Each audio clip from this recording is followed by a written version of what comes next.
कुर्सी पे बैठने वालों को जमीन की अहमियत याद रहे, सच दिखाते हैं हम। सच का सामना में आपका एक बार फिर स्वागत है।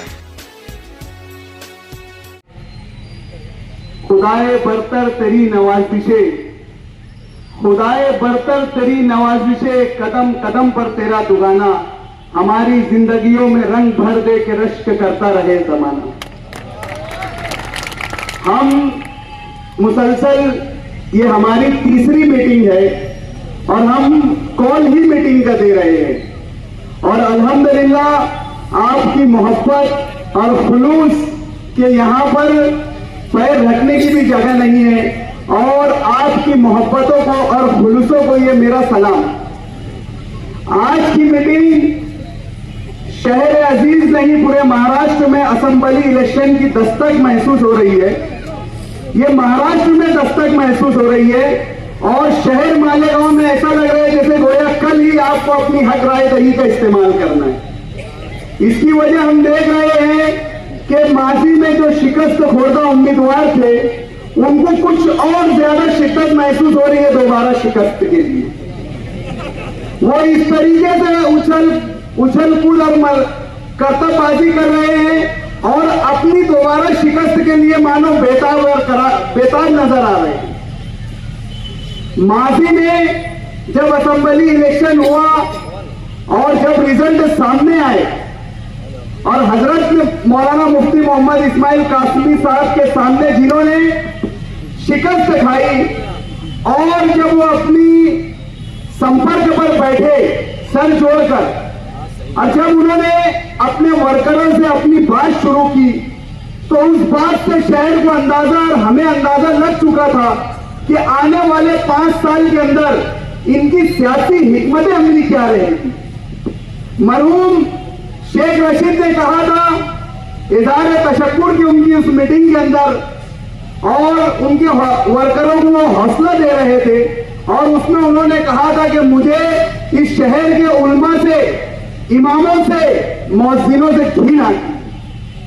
और उसके बाद उनके अपने खानवादे के लोगों ने जिस तरह शहर के अंदर अपनी सियासत का रुख बताया, हम समझ गए थे कि ये शहर आइंदा 5 साल सिर्फ इंतकामी सियासत देखेगा इस खानवादे के जरिए। शहर ने देखा कि सिनतकारों के लिए एक अजाब बिजली कंपनी के जरिए नाजिल किया गया, एक अजाब साइजिंग वालों पे नाजिल किया गया। इन्होंने पूरे शहर के अंदर इलाका वारियत और बिरादरियों में भी बिरादरियों के खाके तकसीम कर दिए गए और जो जैसा एरिया है उस एरिया के निस्बत से यहां पर उन्होंने वहां पर वो इलाके में काम करना शुरू करा। अगर इलाकों में कच्चे झोपड़पट्टी वाले इलाके हैं तो वहां पर कुत्ता गोली, जुआ, सट्टा, हर किस्म चीज को आम कर दिया और पावर के जरिए सिनतकारों को तकलीफ दी गई। साइजिंग के नाम पर, उसकी परमिशन के नाम पर साइजिंग मालकाना को हिस्सा किया गया। ये पूरा 5 साल अगर आप देखेंगे इस खानवादे का तो ये 5 सालों में इन्होंने शहर को सिर्फ परेशान किया और ये डराने और धमकाने की कोशिश की गई कि मुस्तकबिल में आपने अगर हमारा साथ नहीं दिया तो हम आपको इसी तरीके से परेशान करेंगे। अरे बेटा, ये मालेगांव है, मालेगांव, और ये मालेगांव के लोग हैं। ये किसी से डरने वाले नहीं है और किसी से घबराने वाले लोग नहीं है। इन्होंने अगर तय कर लिया है तुम्हारी ताबूत में आखिरी कील ठोकना तो यह इलेक्शन तुम्हारी सियासत की ताबूत में आखिरी कील साबित होगा और यह मीटिंग उस बात की गवाही दे रही है। यहां पर जो लोग हैं जमा हुए, मैं आते आते राशिद अय्यूब साहब की तकरीर सुन रहा था। अरे राशिद भाई, ये डरने और घबराने वाले लोगों की जमात नहीं है भैया, समझे। और न ये इलाके का शिजरा इस्लामपुरे वालों से पैर मिलता है। ये इस्लामपुरे से ही लोग यहाँ चलकर हिजरत करके यहाँ आए। जो इस्लामपुरे ने शहर में सियासत को रास्ता दिखाया, ये वो इस्लामपुरे के रहने वाले हैं इस इलाके के अंदर। इनको कहां तुम डरने और घबराने की वो बात कर रहे भाई। अल्हम्दुलिल्लाह ये बेदार लोग हैं और ये इनके बेदारी का सबूत है। एक बात मैं आप लोगों से कहना चाहता हूं, 2009 के असेंबली इलेक्शन का अगर रिजल्ट आप उठाकर देखेंगे तो अगर मुफ्ती साहब कहीं से जीत के आए तो शहर के शुमाली हिस्से यानी आगरा रोड के इस हिस्से जो वार्ड नंबर 14 का यह इलाका आज कहलाता है, और 2014 में अगर मुफ्ती साहब शिकस्त से 2-4 हुए, वार्ड नंबर 6 2014 में अगर मुफ्ती साहब शिकस्त से 2-4 हुए तो यही वार्ड नंबर 14 का इलाका था जहां से मुफ्ती साहब को वोट कम हुई।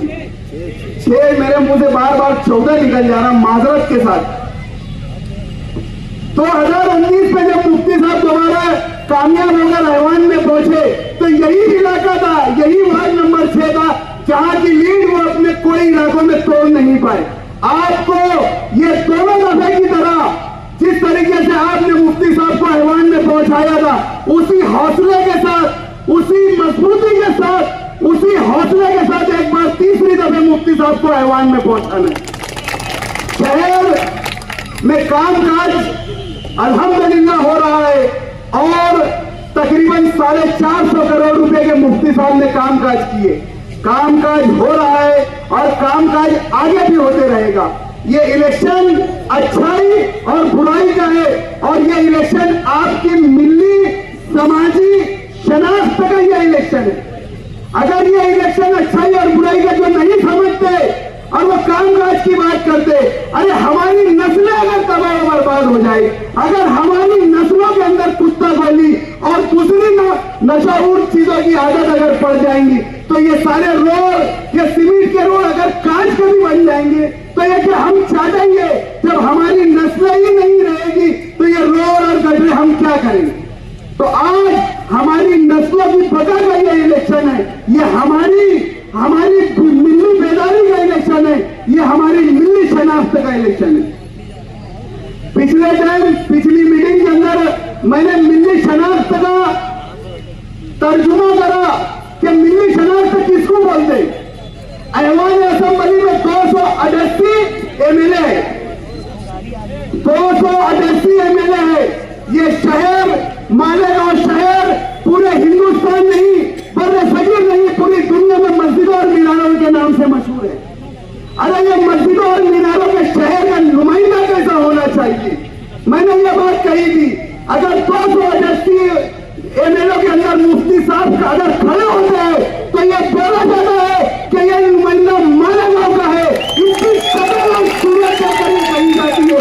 आपको यही मिलनी शनाख्त, आपको यही आपकी ये शनाख्तों को कायम रखना है और जिस तरीके से 9 और 14 में आपने मुफ्ती साहब का साथ दिया था, उसी तरीके से आने वाले असेंबली इलेक्शन में हमारा निशान पतंग है। अल्लाह का शुक्र है कि हमें आज बोल सकते कि हमारे पास निशान है। आज तो इनके पास निशान भी नहीं है। ये गए थे 2 दिन दिल्ली, ये बोलना मत मेरे पास इनके एक टिकट की कॉपी है, ये धोखा चाटने गए थे। एक टिकट की इनकी कॉपी है मेरे पास, दिल्ली 10 जनपद सोनिया गांधी और राहुल गांधी के बंगले के पास मंडलाते हुए नजर आई। ये वीडियो सीसीटीवी में कैप्चर है, समझे? वहां गए, सोनिया गांधी ने इनसे कही कि बेटा पप्पू घर पहुंचो, हम टिकट लेगा। ये धोखा चाटने गए थे, धोखा। अल्हम्दुलिल्लाह इनको वहां से भी जवाब मिला। आज भी ये निशान के मोहताज है। हमारा कल भी निशान पतंग था, आज भी निशान पतंग है और इंशाअल्लाह आने वाले इलेक्शन में भी पतंग निशान रहेगा। हमारा निशान पतंग में फितरत में परवास करना है। आपके अपने मुस्तकबिल, आपके अपने बच्चों के रोशन मुस्तकबिल को अगर परवास कराना है तो हमारे निशान पतंग को भारी अक्सरियत से वोट दीजिए। इतनी ही बात बोलकर मैं अपनी बात खत्म करता हूं।